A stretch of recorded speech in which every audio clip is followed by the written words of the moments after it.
Kelompok rekayasa. Di sini kelompok kita mewawancarai seseorang yang berprofesi sebagai fotografer. Langsung cus saja kita tonton videonya. Oke, kebetulan di kelompok kita ada yang bekerja dalam bidang jasa sebagai fotografer. Benar nggak Mas Jaran? Benar Mas Mando. Oke, langsung aja kita masuk ke pertanyaan. Pertanyaan yang pertama ini, bagaimana sejarah berdirinya usaha Mas dalam bidang jasa? Sejarahnya itu dimulai dari tahun 2020. Sebenarnya saya ini cuma bagian dari usaha jasa tersebut. Jadi dalam IO gitu, event organizer. Dan itu tuh dimulai tahun 2020 yang dimulai oleh pimpinan saya. Jadi dia memulai itu dari tahun 2020 sampai saat ini masih bergerak juga. Gitu sih. Terus, apa yang menjadi alasan Mas memilih jenis usaha tersebut? Karena saya sangat menyukai kayak hal-hal yang berbau dengan fotografi gitu. Jadi saya mencoba untuk memanfaatkan lah hobi saya gitu dalam fotografi ini gitu. Jadi biar ada manfaatnya lagi gitu Mas Mando. Bagaimana cara memasarkan jasa Mas agar menarik perhatian banyak orang nih? Saya menggunakan media sosial sih Mas Mando, soalnya media sosial itu kuat banget gitu untuk memasarkan suatu jasa saya ini, apalagi saya jasa fotografi kan, jadi itu saya pakai itu. Oke, media promosi apa nih yang Mas gunakan agar banyak orang yang tertarik?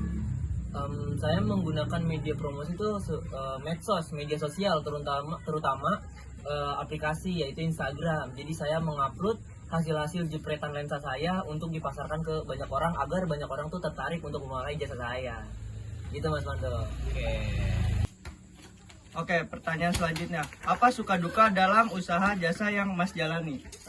Suka duga ya Mas, sukanya dan dukanya itu banyak. Kayak contohnya kalau suka nih, kayak senengnya tuh kalau misalnya klien saya ini udah kayak memasarkan atau kayak ngomong nih ke orang-orang lain untuk pakai jasa saya gitu. Jadi kayak bahasanya dia udah percaya saya, jadi saya lumayan seneng sih dalam hal itu. Jadi kan banyak juga nantinya yang bakal pakai jasa saya. Dan kalau dukanya itu ya misalnya kayak salah satunya sepi job atau bagaimana, tapi itu nggak saya pikirin sih Mas, soalnya kalau misalnya duka itu kan banyak juga, kayak misalnya kayak barang alat tempur saya rusak atau bagaimana. Nah itu juga jadi duka sih sebenarnya.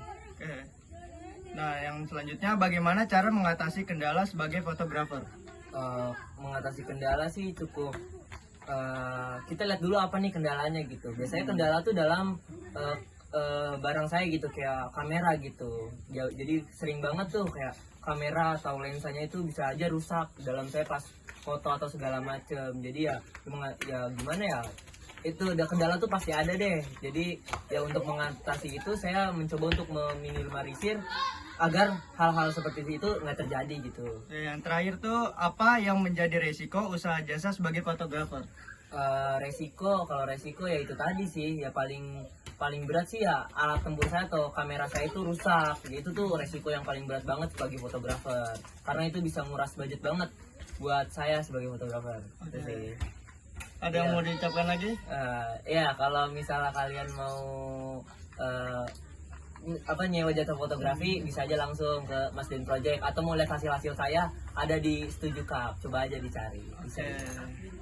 Makasih ya Mas. Iya, Asal sama-sama. wawancaranya. Iya. Iya. Iya, siap. Oke, untuk pertanyaan selanjutnya, bagaimana standar keamanan usaha Mas dalam bidang jasa sebagai fotografer? Jadi standar keamanan saya sih agak cukup rumit ya, jadi agak beresiko juga nih.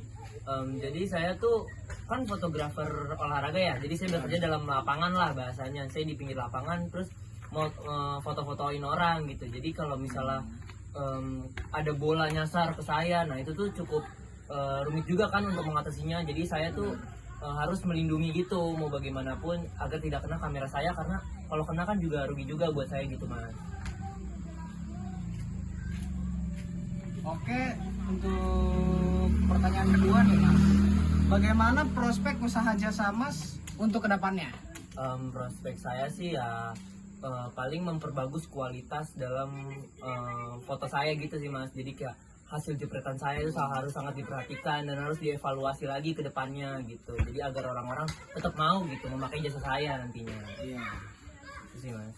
Terus bagaimana cara mengatasi persaingan dalam bidang jasa yang Mas lakukan? Ya itu tadi sih Mas, sama kayak yang poin barusan. Jadi saya harus meningkatkan kualitas atau hasil dari foto yang saya ambil gitu ya. Jadi saya meningkatkan dengan hasil jepretan tadi. Dan jadi di foto ini ada setelah tahap foto ini ada namanya grading Mas. Nah paling saya mainnya di situ agar foto ini terlihat bagus dan berkualitas, jadi orang-orang percaya buat pakai jasa saya gitu Mas. Jadi segitu saja wawancara dengan fotografer dan sekian.